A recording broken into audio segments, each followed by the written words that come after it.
Okay.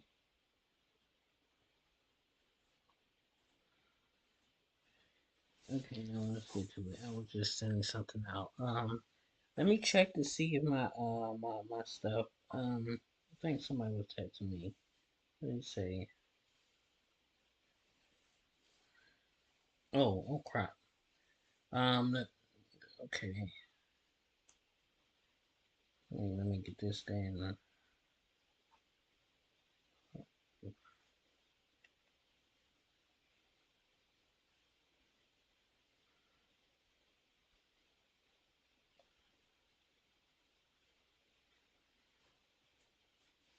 Let me.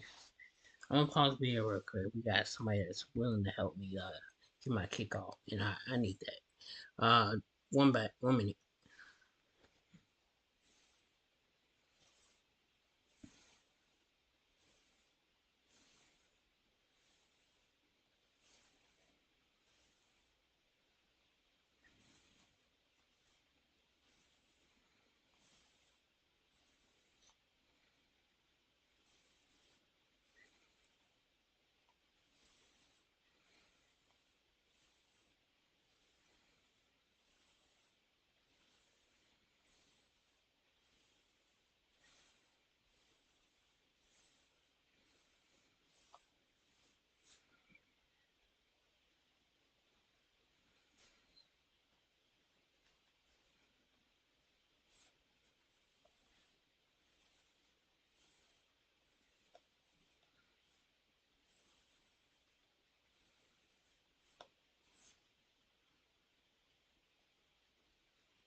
There we go. I'm just sending out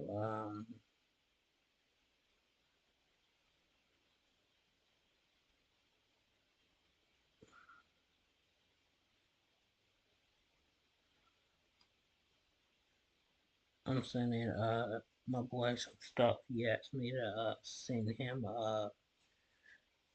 some archive links to some data sources.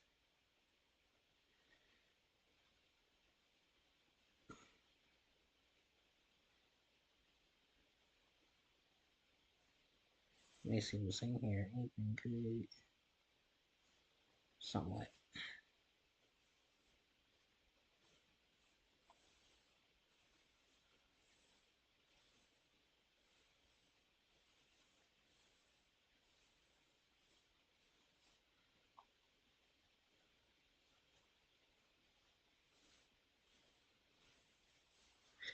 Alright, we can get right back into it. Yeah, my friend was helping me rebuild my kick, and I wanted y'all been here the whole time. I really thought I put it on the be right back scene. It's all good though. Yeah, I had started another video, but my video didn't load. I actually want to check and see did this video load. If not, I just want to say I hope it did. I don't want to try to think about if it did not. Okay, it loaded.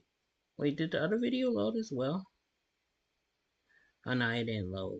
Wait.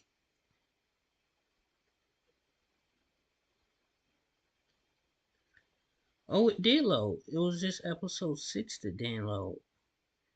Oh, I get what it did. Episode 6, which was mainly episode 7. Anyways, let's get right into it. Yeah, I know y'all tired of hearing me talk. Let's go. Years, not a single competitor was able to win the Royal Rumble from the coveted number 30 spot, which probably means a lot of those number 30 entrants sucked. And well, you can read the title of this video, unless you can't. In which case, shame on your school system. But while the first 2 decades were not terribly kind to the Rumble's would-be final boss, the following 2 decades have been a mixed bag as well. You got your 2008 John Cena to set the benchmark, but otherwise, WWE has gotten a lot wrong with what should be the most anticipated moment of the Rumble in modern times. There are going to be a wide range of entrants for loads of reasons, but let's get into it and see who did the number 30 dirty. I'm Tempest hailing from Parts Unknown, and these are the 12 worst number 30 entrants in Royal Rumble history. But Before we get on with this list, please make sure that you like this video, subscribe, and enable notifications to always on so you never miss a fun list just like it, and make sure you check out the latest edition of Survival Series, where our contestants try and name every single Royal Rumble entrant, and I mean every Royal Rumble entrant. Honorable mentions Wade Barrett 2011 and Tyler Breeze Greatest Royal Rumble. Gotta be mentioned because my lord, neither did much of anything, but with an extra 10 or 20 people still waiting to enter these specific rumbles, maybe it's just best they kept the show rolling. Number 12, Randy Savage, 1993. I remember a kid in middle school once told me about a guy who lost the Royal Rumble match because he tried to pin someone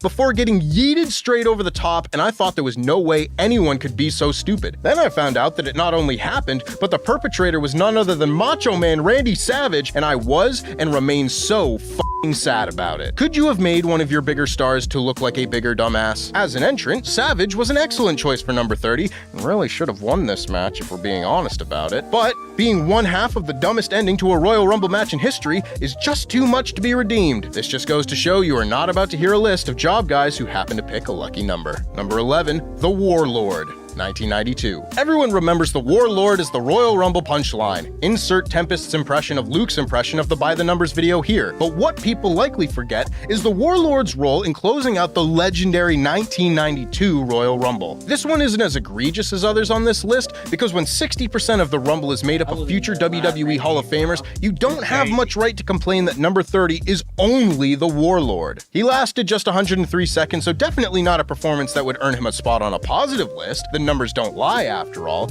but this match is just too good for this inoffensive number 30 to crack the top 10. Number 10, Tugboat, 1991. The first few years of the Royal Rumble were mostly WWE trying to work out exactly what they had. As a result, some of the matches have storylines playing out, some of the matches have laid out spots, some of the matches had exciting final entrants, but for the most part, it would take some time for WWE to figure out that the man dressed up as the 1920s Tugboat might not be the best choice to leave a lasting impression on their most exciting match of the year. He's in the match for all of 152 seconds and gets dumped by Hogan, but I gotta say, watching this again has lit a hate fire within me towards Tugboat, and I really wasn't expecting this. Got nothing against Fred Ottman. Typhoon is cool, Shockmaster wasn't even his fault, but why was there a wrestler called Tugboat going and why was he the final entrant in a Royal Rumble? Number 9, Booker T, 2002. Now, let us fast forward in time to when WWE absolutely knew what they were doing and still managed to give us a horrible final Rumble entry. No more leniency, WWE, because I would love someone to explain to me how 5-time WCW champion Booker T would be made to look like anything but the biggest goober in the business by entering at number 30, doing a spin-a-rooney, and getting stunnered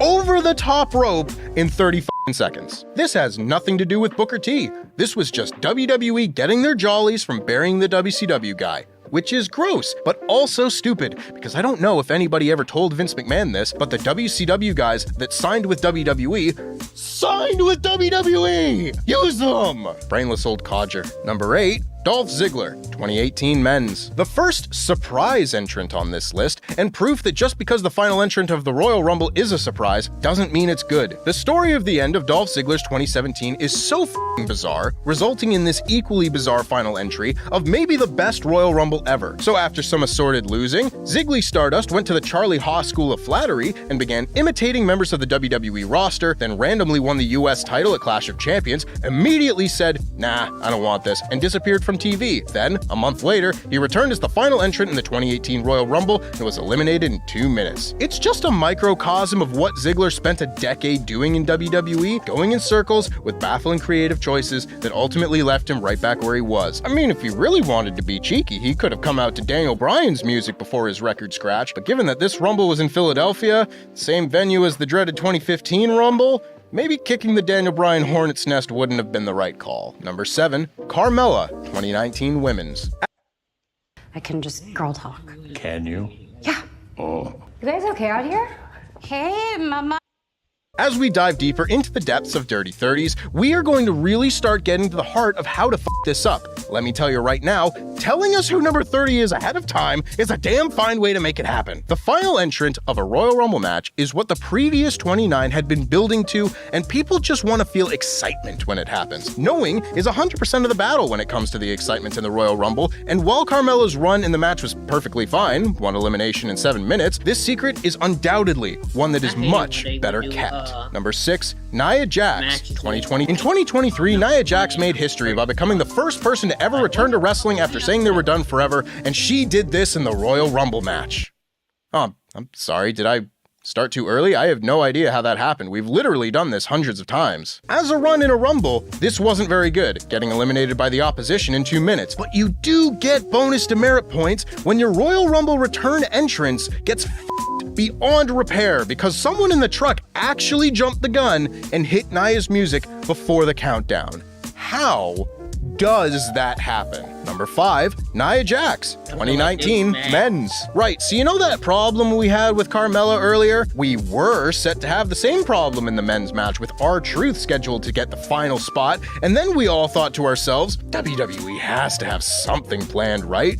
And well, something sure would be the operative word there. Never in my life have I felt more like I've been having a fever dream while watching a Royal Rumble than when Nia Jax took out R-Truth and entered herself in the 2019 Men's Royal Rumble. Even as I watch back Nia getting pinballed around the ring by everyone hitting their finishers, I cannot fathom what the idea was here. Absolute befuddlement. Was it just to do the single most illogical thing possible? Because I mean, a decision like this truly needs to be recognized by NASA or something. Number 4, Natalya, 2021 women's. I know I have blocked out a lot of pandemic wrestling, so I won't blame y'all if you have too, but I will be the asshole that reminds everyone of the time WWE announced something so stupid that it generated enough backlash from fans to get it changed, which is like hitting a bullet with a smaller bullet whilst wearing a blindfold riding a horse. The week of the Rumble, WWE announced that on Backstage of all things, they would reveal who the number 30 entrant in the men's Rumble was going to be, and understandably, this caused as violent a protest as wrestling fans can wage online,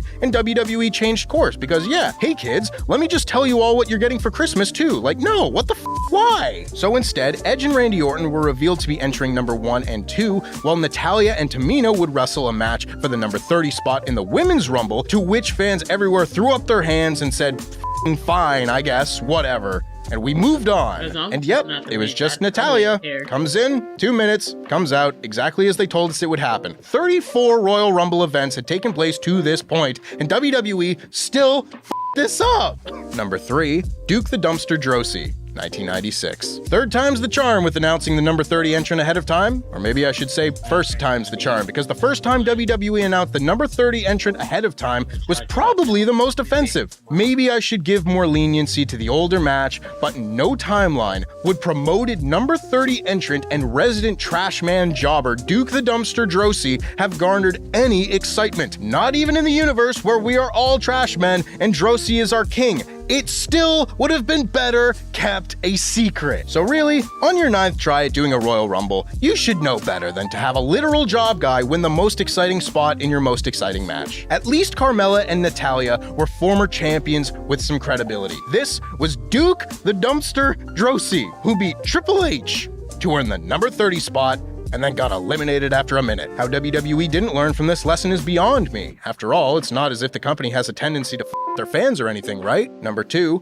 Roman Reigns, 2017. Oh yeah, I remember the hype of the 2017 Royal Rumble match. So many potential winners with megastars like Goldberg, Brock Lesnar, and The Undertaker, Sami Zayn and Kevin Owens looking like potential challengers for then-champ Kevin Owens, or maybe we'd finally see the main roster debut of Samoa Joe, who could go on and face John Cena or AJ Styles if he won. And then the match underdelivered because all of those megastars were left to enter at the very end, and the rest of the field was mostly folks like Apollo Crews and Mojo Rawley and Kalisto and James Ellsworth, but we still had number 30. Even after a so-so Rumble, everything would be saved with an epic number 30. But you know what? sometimes the Samoan Joe you want isn't the Samoan Joe you get, because rather than Samosif Joseph himself, we did indeed get Roman Reigns, who had competed for the Universal Championship on that show at the height of the Roman Reigns hate. You just know Vince McMahon had the biggest f***ing smile on his face in Gorilla, while everyone in San Antonio realized they had once again paid to be f***ed with by an insane old man. No shade to Roman himself, of course. He was just doing his job here. But this is number 2 because it was WWE giving a middle finger to their fans, which they had totally never done before. And number 1, Rey Mysterio, 2014. Man, if you need an even better example of someone on this list through no fault of their own, here it is. Rey Mysterio is one of the greatest wrestlers of all time, but it didn't matter who you were, what your name was, or why you were there, because to WWE fans in January of 2014, not a single other human on the planet would have been an acceptable number 30 entrant and winner in the 2014 Royal Rumble match than Daniel Bryan. How else would you know the Royal Rumble is just around the corner if we didn't talk about the 2014 Rumble? It's documented to hell and back. Bryan was kept out of the match, the fans in the building didn't know it, and they rained down hellfire and vengeance on poor Rey Mysterio, who was booed vociferously until his elimination, because this, more than any other number 30 entrant in Royal Rumble history, was an example of WWE being bound and determined to not give their fans what they wanted, and for that, it is the worst of all time. And that's our list. Please make sure that you like this video, subscribe, and enable notifications to always on so you never miss a list just like it. And check out this clip from the latest episode of Survival Series. You will receive a strike. 3 strikes and you're out. Sullivan Bo Bryan.